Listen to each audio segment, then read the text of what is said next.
En el corazón de cualquier sociedad organizada, de cualquiera, siempre vamos a encontrar dos fuerzas gigantescas, que muy a menudo están en conflicto, el derecho y el Estado.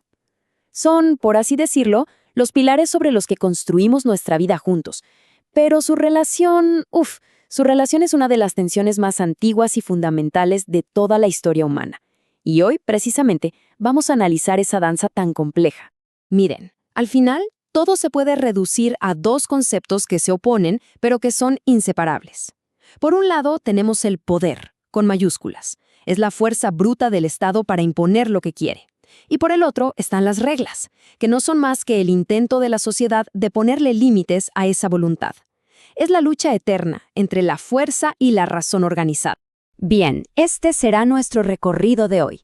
Empezamos con la tensión fundamental entre poder y reglas. Luego viajamos al pasado, al Estado absoluto, para ver cómo era el poder sin frenos. De ahí saltamos a ver cómo surgió el imperio de la ley para contrarrestarlo. Después analizaremos la brecha que existe entre ese ideal y nuestra realidad, para finalmente hacernos una pregunta clave. ¿Quién escribirá las reglas del futuro? Muy bien, vamos a empezar por el núcleo de todo este debate, por esa pregunta que ha definido a las naciones durante siglos. Y aquí está la pregunta del millón. ¿El Estado está al servicio del derecho? O, al revés, ¿el derecho es solo una herramienta más del Estado? En la primera visión, el Estado existe para hacer cumplir leyes justas que incluso están por encima de él.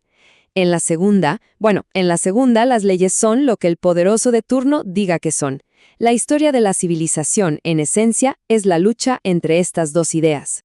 Para entender bien esta lucha, tenemos que hacer un viaje en el tiempo, a una era donde solo una de esas respuestas era posible, la era del absolutismo. Esta famosa frase de Luis XIV de Francia, "El Estado soy yo", no es solo una declaración de ego, es la definición perfecta del poder sin contrapesos. La voluntad del rey era la ley. Punto. No había una autoridad superior, no había una constitución a la cual apelar, el poder y la regla eran exactamente la misma cosa. Y ojo que esta idea tenía una base teórica muy sólida para la época. El filósofo Jean Bodin la llamó soberanía. La definía como la summa potestas, es decir, el poder supremo, el poder máximo. Y la lógica era aplastante. Si este poder es la fuente de todas las leyes, ¿cómo va a estar limitado por ellas? Era por definición ilimitado. Y si Bodin nos dio la teoría, Maquiavelo escribió el manual de instrucciones. Su concepto de razón de Estado fue radical. La supervivencia del Estado es el objetivo supremo y único. Y para lograrlo, un gobernante no solo podía, sino que debía ignorar la moral. La crueldad, el engaño, todo era válido si servía para mantener el poder. Pero claro, frente a este poder descomunal y sin límites, surgió una de las ideas más poderosas de la modernidad. Fue una auténtica revolución del pensamiento que buscaba, básicamente, domesticar al Estado y someterlo a las reglas. Y aquí es donde entra la idea del contrato social. Pensadores como Locke y Rousseau cambiaron las reglas del juego por completo. Argumentaron que el poder legítimo no viene de Dios ni de la conquista, sino del consentimiento de la gente. El pueblo crea el Estado y le da poder, sí, pero no le da un cheque en blanco. Se lo da a cambio de una cosa, que proteja sus derechos. Y esto nos lleva directamente al concepto de Estado de Derecho. Es la consecuencia lógica del contrato social. Si el Estado fue creado por la gente para proteger sus derechos bajo la ley, entonces el propio Estado tiene que estar sujeto a esa ley. Nadie, absolutamente nadie, está por encima de ella. Es la antítesis directa del "el Estado soy yo". Pero bueno, ¿cómo se logra esto en la práctica? Montesquieu entendió que no se puede confiar solo en la buena voluntad de los gobernantes.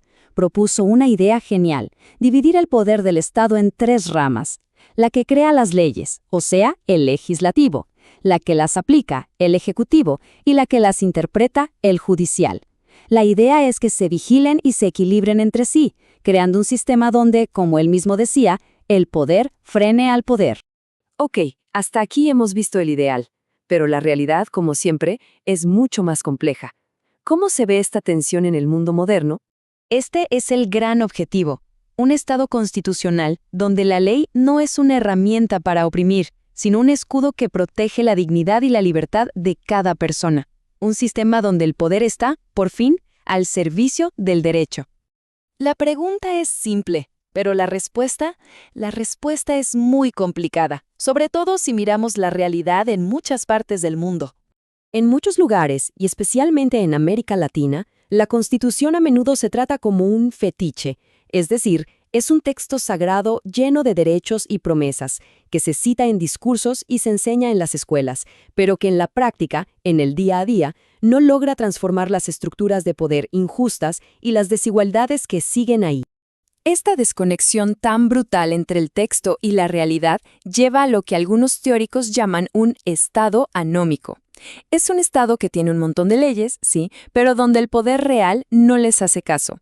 El poder político es capturado por élites económicas. Existen poderes fácticos, que son grupos que operan al margen de la ley, pero que imponen su voluntad. La corrupción se vuelve tan sistémica que las instituciones dejan de funcionar. Y al final, el derecho existe en los libros, pero la dominación es la realidad en las calles.